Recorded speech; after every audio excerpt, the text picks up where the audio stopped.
Earlier this month, 3 people died and some 80 were wounded in violent clashes between hardline Buddhists and Muslims in southern Sri Lanka. The attacks are the latest in a series of religious clashes to hit the island and followed a protest march led by the right-wing Buddhist group Bodu Bala Sena, or Buddhist Power Force, after they tried to march in a largely Muslim area. Muslims make up about 10% of Sri Lanka's population, and some analysts believe the well-coordinated violence indicates a state backing. It's an accusation the government denies. Del Irani spoke to Dr Saravanamuttu, Executive Director of the Centre for Policy Alternatives, an independent think tank in Sri Lanka, and JC Weliamuna, who chairs the Sri Lankan branch of Transparency International. Mr Weliamuna and Dr Saravanamuttu, thank you for your time. So it's been 5 years since the civil war ended in Sri Lanka. How has the situation changed in that country? I think 5 years after the end of the war, what you've got is Sri Lanka in a post-war situation. The war has ended, but the conflict still continues. The sources of conflict need to be addressed. Unfortunately, the trajectory of events suggests that they are being sustained and reproduced. And in fact, new sources of conflict, like religious intolerance resulting in violence, have now also come onto the agenda. So it's rather unfortunate that we have a current situation in which institutionalized militarization, near collapse of the rule of law, as well as religious intolerance, suggests that reconciliation is still a long way off. Let's talk specifically about in the Tamil region, so that's the north and the east of the country. We're still seeing large numbers of Tamils leaving Sri Lanka. If things have changed, why is that the case?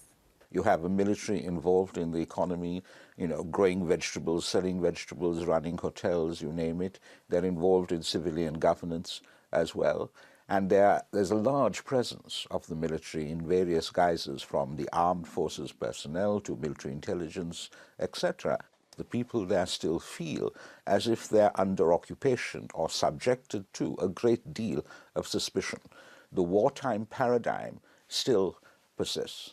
I understand that your background is Tamil, and Mr Weliamuna, you are Sinhalese. So how important is it for the both of you to maintain your objectivity but at the same time to represent your different ethnic communities? Well, I wouldn't want to label myself as only representing my ethnic community. I hope I represent my fellow country people who believe in democratic governance irrespective of ethnicity and religion. But it is tremendously important that we cross as many barriers, as many divisions, as many sort of different identities, and ensure that a multi-ethnic, multi-religious, plural Sri Lanka, those who subscribe to that notion and cherish it, fight to preserve it.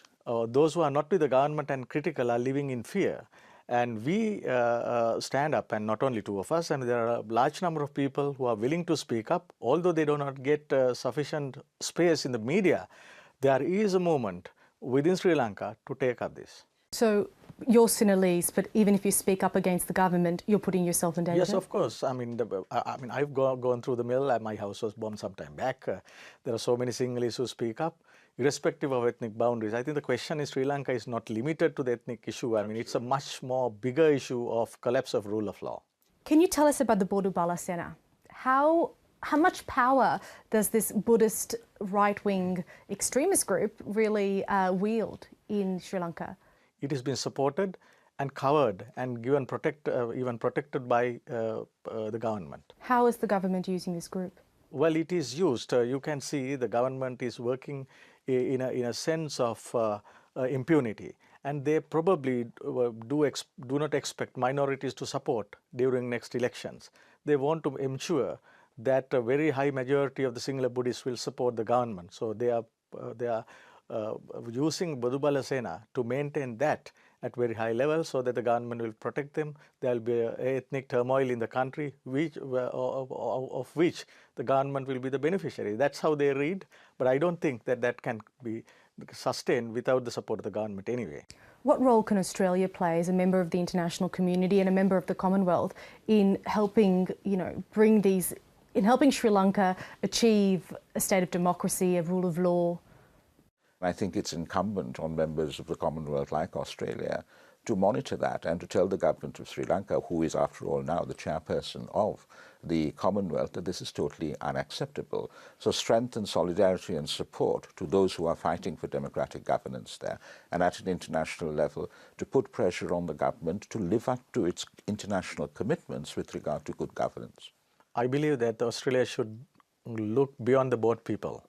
I mean, the issue in Sri Lanka may not be directly linked to only the boat people.